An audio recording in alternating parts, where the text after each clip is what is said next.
Ding, ding, ding, ding, ding, ding, ding. No sooner than August. Day 4 of no sooner than August. You do realize no sooner just means that there's not going to be a ban list before August. It doesn't mean that there's going to be a ban list in August. That's a shame, I can't fucking read. I think I'll make a video for every day that the ban list isn't dropped. Oh great, looks like I'm making videos for the next 3,000 years. Welcome back to my channel where I'll be talking about something. Today I'd like to talk about what is fun.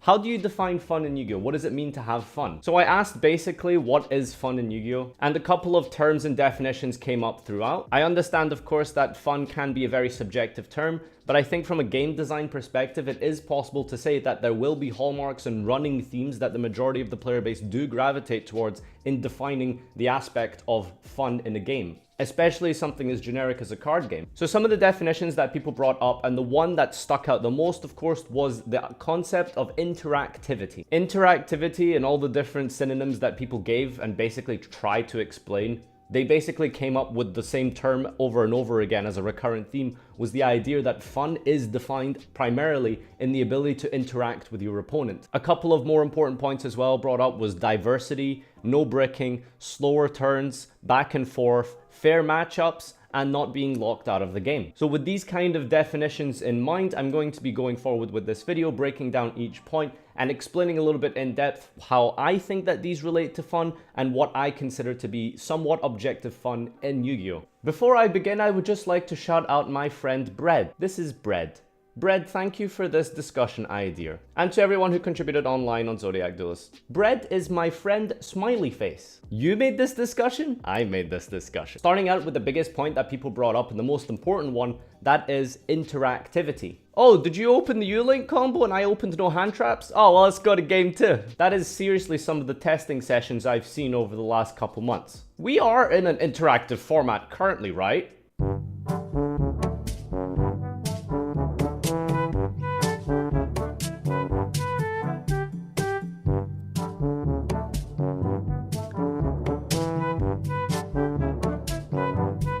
Okay, fine, Yu-Gi-Oh's seen better days. This format's probably not the best example of interactivity. So I think the best way to define interactive is the ability to go back and forth. If you have a response, I then may be able to respond with 2 cards, and I would have to then choose which one is the most optimal. You would then perhaps have a response to that response, and then we open up the game state and go to the next play, and then you would have a play, and then I may have a second response. If we keep going back and forth like that, I think that generally could be seen as interactive gameplay, particularly if this takes place over the course of a number of turns and over the course of the full match, ideally. Then there can be variations added on top with side deck strategies and mind games and thinking about what exactly could be coming in against me and do I need to side accordingly. Trading card advantage, +1s, +2s, -1s if they do so happen to be worth the risk at the time, etc, etc. These are all things that constitute interactive card game gameplay. Managing my resources, making sure that I'm able to have certain combo pieces for later in the duel. If I need it in the late game, perhaps I might need it early, and maybe if I use it now I won't have it later, etc, etc. These are all examples of things that I need to consider and think about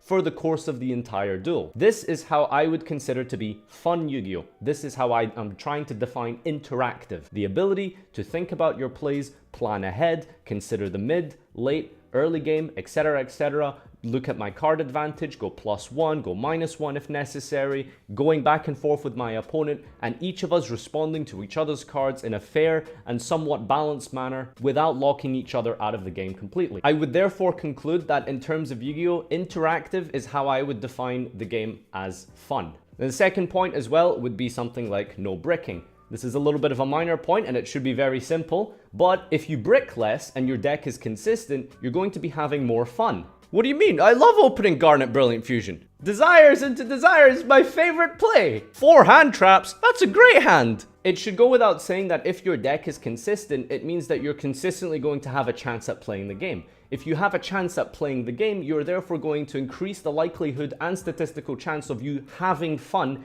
in Yu-Gi-Oh! That seems very basic and simple, but it is something that people kind of forget. Sometimes people will try these crazy, weird combos that only go off once every 20 games. Sure, it's fun when you pull it off, but the other 19 duels, you're not really going to be enjoying the game at all. So I would therefore recommend, if you are trying to have like any kind of fun in the game through a long period of time, then try actually having a consistent deck, and a deck that doesn't generally brick too often, and a deck that doesn't have 28 garnets. I'm looking at you, Duncan, with your 60 card Goki Infernity FTK. Another point would be diversity. Diversity is a very important aspect to having fun in Yu-Gi-Oh! And it's something that people brought up numerous times throughout the discussion. I remember in 2015 format, where the format was basically, I think, Monarch, Cosmo, BA, I managed to own every single one of those decks at the time because they weren't very expensive.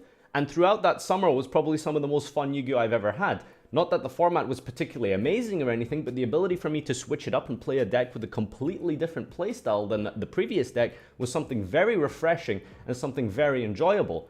I think objectively it is easy to say that from a game design perspective, having multiple options of decks and having a diverse meta is generally going to be a lot more fun for the player base than if it was just tier 0. Now, whether or not tier 0 is more balanced or not, that's a completely different argument. Maybe we'll do a future video on that. But in general, I would think that the majority of the player base do agree with the notion that diverse formats and diverse metas do create much more interactive and fun gameplay for the player base. Another point that was brought up was the idea of having slow games. It's something as well that kind of ties into consistency in bricking, but if you think about it, for example, in slow formats like GOAT Control, it was very hard to brick because games always lasted multiple numbers of turns. You were able to draw into that power card and you were able to have that heart of the card anime moment that brought you back into the game. Not bricking, having multiple turns, going back and forth and slugging it out, that can generally, I think, contribute to very fun and interactive games. Now, some people might disagree with that and say Yu-Gi-Oh! Can really drag on sometimes, and I'm sure we've all been in those matches where you just want it to end. I remember at one YCS, I had a 50-minute Game 1 Metal Foes mirror match. Oh, God. Kirin the Bouncing Unicorn is only so fun, but when you've resolved it 15 times in one duel, it's fucking boring. So yeah, slow games can be a double-edged sword, but I think that because of the aspects that I mentioned, like not breaking, like being able to draw into an L, like being able to make a comeback, and having that late, mid-game, and early game, I guess I said that in the wrong way, having those kind of things to plan around and think about for the future of that duel, I think makes a very, very fun and interactive game in general. And finally, the reasoning and the thing that'll get me the absolute maximum number of dislikes on this video, and that's concerning floodgates. Floodgates, by definition, are cards that stop your opponent from interacting and from being able to actually play the deck and being able to establish their win condition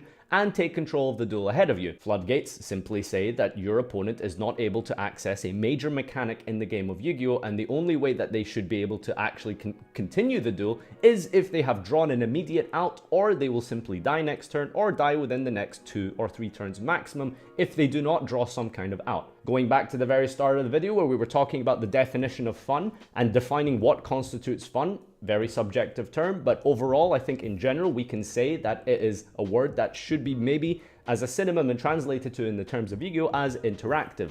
Therefore, it would logically dictate that if floodgates are the very antithesis of interactivity and are the opposite of interactive gameplay, I think it would therefore be fair to make the conclusion that floodgates, from a general game design perspective, are unfun and not a fun aspect of Yu-Gi-Oh! Playing against floodgates and having a floodgate being flipped on you is not enjoyable. I don't think anyone sits there like, oh yeah, skill drain me, daddy. Now this is something I'll go into in the future. I'll probably make a whole video talking about floodgates in general. But like I said at the start of the video, if we're going to define fun as interactive, then floodgates simply do not contribute to fun in Yu-Gi-Oh! Now, I know I can already hear you guys saying that, well, floodgates keep the meta in check and stuff like that.